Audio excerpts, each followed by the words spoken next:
बिस्मिल्लाहिर्रहमानिर्रहीम अस्सलाम वालेकुम। बेटा जी, 7th क्लास की साइंस का 6 चैप्टर हम पढ़ रहे हैं। जो टॉपिक आज हम पढ़ेंगे वो है law of constant composition.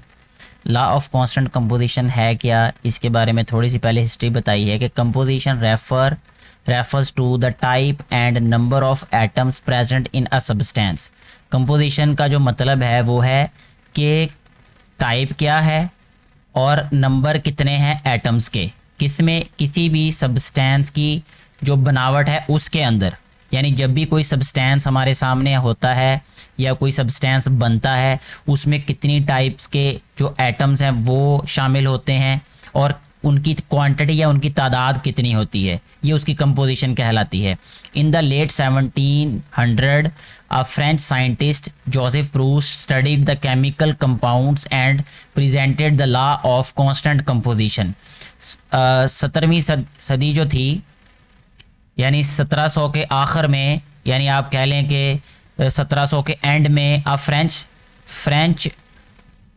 French scientist Joseph Proust, यानी जो एक फ्रांसीसी साइंसदान जिसका नाम जोसेफ प्रूस्ट था, उसने स्टडी किया, क्या किया, केमिकल कंपाउंड्स को, और ये पेश किया लॉ ऑफ कांस्टेंट कंपोजिशन। मतलब इसका क्या है, इस लॉ का ये बड़ी क्लासेस में भी आप लोग पढ़ेंगे, यहाँ पे भी आप लोग इसको गौर से सुनिएगा।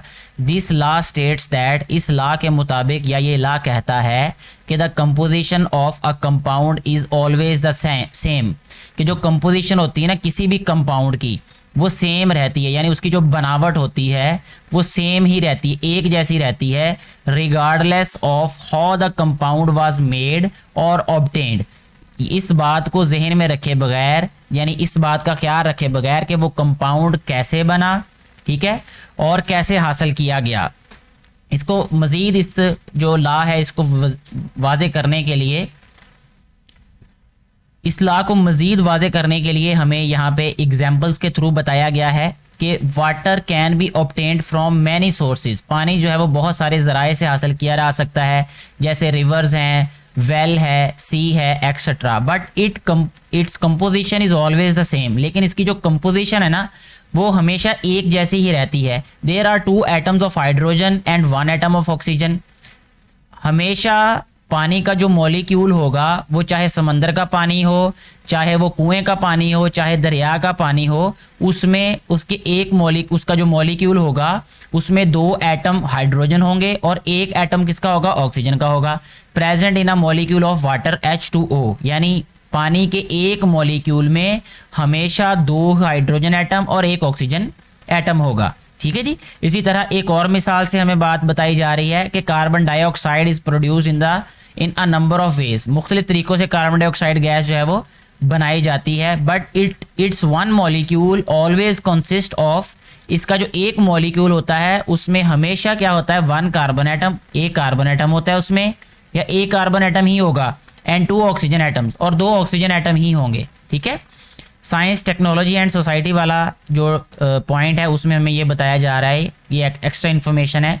N isotope is one of 2 और मोर atoms having the same atomic number but different mass numbers. ये हमने पहले भी पढ़ा हुआ है ये आइसोटोप के बारे में प्रीवियस टॉपिक में। Some isotopes release radiation all the time. ये वाली बात नहीं है आपके लिए कि कुछ जो आइसोटोप्स हैं वो हमेशा हर वक्त जो है वो रेडिएशंस खारिज करते हैं।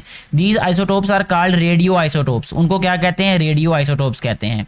Radio isotopes can be used for human welfare. इंसानी जो है वो बेहतरी के लिए, भलाई के लिए इस्तेमाल हो सकते हैं। Food irradiation is a method to make food safer. Food जो इरेडिएशन है वो एक मेथड है, एक तरीका है जिससे खुराक को क्या बनाया जाता है, सेफर बनाया जाता है, महफूज बनाया जाता है ज़्यादा लंबे अरसे तक, for a long time. The radiation from a radio isotope kills micro organism. Radio जो आइसोटोप होता है उससे रेडिएशंस निकलती हैं जिनको जो है वो फूड के ऊपर फेंका जाता है, उससे बैक्टीरिया जो है वो मर जाते हैं, प्रेजेंट इन द फूड, जो कि उस फूड में होते हैं।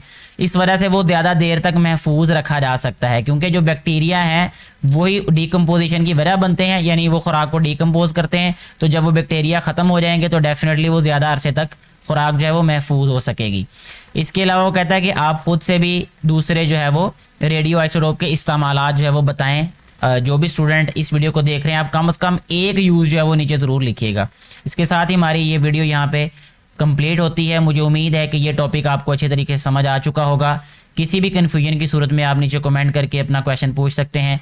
मैं कोशिश करूँगा कि आपकी एज सुन एज पॉसिबल मदद की जा सके आपके क्वेश्चन को आंसर करके। Thank you very much.